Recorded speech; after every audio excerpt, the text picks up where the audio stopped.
Salut les amis, on enchaîne directement avec la deuxième partie. Alors, si je m'apprête à devenir un trader dans le futur, qu'est-ce que je pourrais trader? Donc, en premier lieu, on trouve le Forex, qui est en anglais Foreign Exchange Market, ou bien tout simplement le marché d'échange. C'est le marché sur lequel les devises qui sont convertibles sont échangées l'une contre l'autre à des taux de change qui varient en permanence. Donc, en gros, le Forex est fait pour parier à la hausse ou bien à la baisse d'une devise face à une autre. En deuxième lieu, les crypto-monnaies, c'est la tendance d'aujourd'hui, tout le monde en parle, à savoir les bitcoins, les doge ou autres. Un échange de crypto-monnaies peut être fait par un teneur de marché qui prend généralement les écarts entre les cours acheteurs ou vendeurs, appelé aussi spread, en commission de transaction pour son service. Aussi à l'aide d'une plateforme d'appariement qui facture simplement des frais de transaction. En troisième lieu, le marché des futurs, qui sont les contrats à terme. C'est un engagement ferme de livraison d'un actif sous-jacent à une date future, c'est l'échéance, à des conditions bien définies à l'avance. Il faut noter que les contrats à terme sont les instruments financiers les plus traités au monde. Et en dernier lieu, actions avec un A, je m'excuse. Ce sont les bourses des valeurs, à savoir les actions, les obligations, les options, les bons de souscription, les OPCVM ou autres. Donc, en général, ce sont les grandes familles majeures des marchés financiers que l'on peut trader. Et j'aimerais parler d'un point très essentiel ici qui est le trading et la fiscalité. Par exemple, en France, les gains nets de l'année sont imposables à 30%.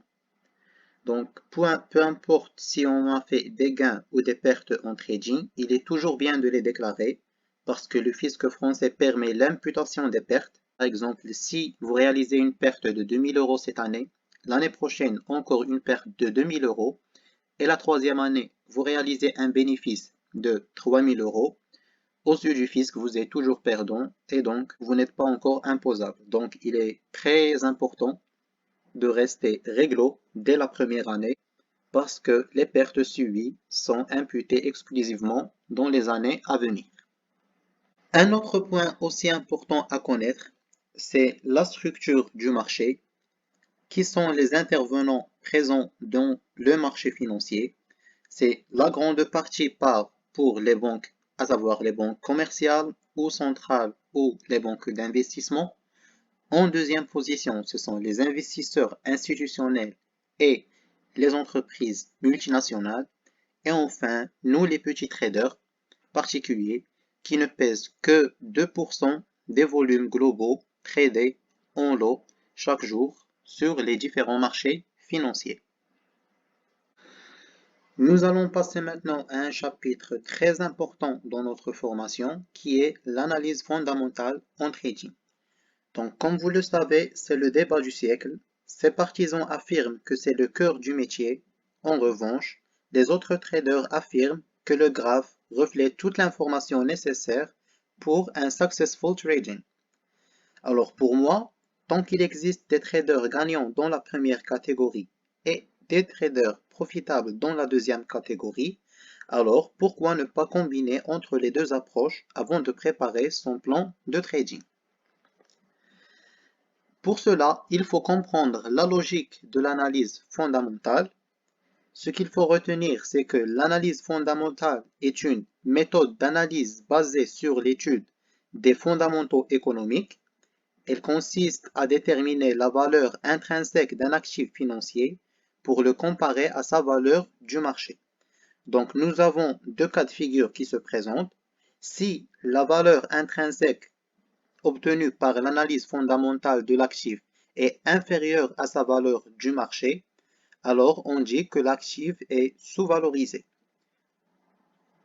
En revanche, si la valeur intrinsèque est supérieure à la valeur du marché, on dit alors que l'actif est survalorisé.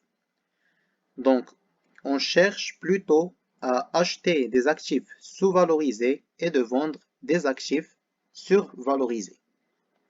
Oublions un peu la théorie et allions voir ce qui se passe réellement dans les marchés. Donc, un premier exemple est celui qui représente le graphique du pétrole lors de la crise de 2008. Alors, sûrement un trader qui avait analysé la situation géopolitique et socio-économique à l'époque aura sûrement identifié une chute future du prix du pétrole et c'est ce qui est effectivement arrivé en 2008. Le deuxième exemple est celui du Nikkei. Pour ceux qui ne le savent pas, c'est l'indice boursier du Japon. Alors quelqu'un qui suivait l'actualité économique aura sûrement prédit cette hausse magique du Nikkei de plus de 20 000 points suite à un simple discours du Premier ministre.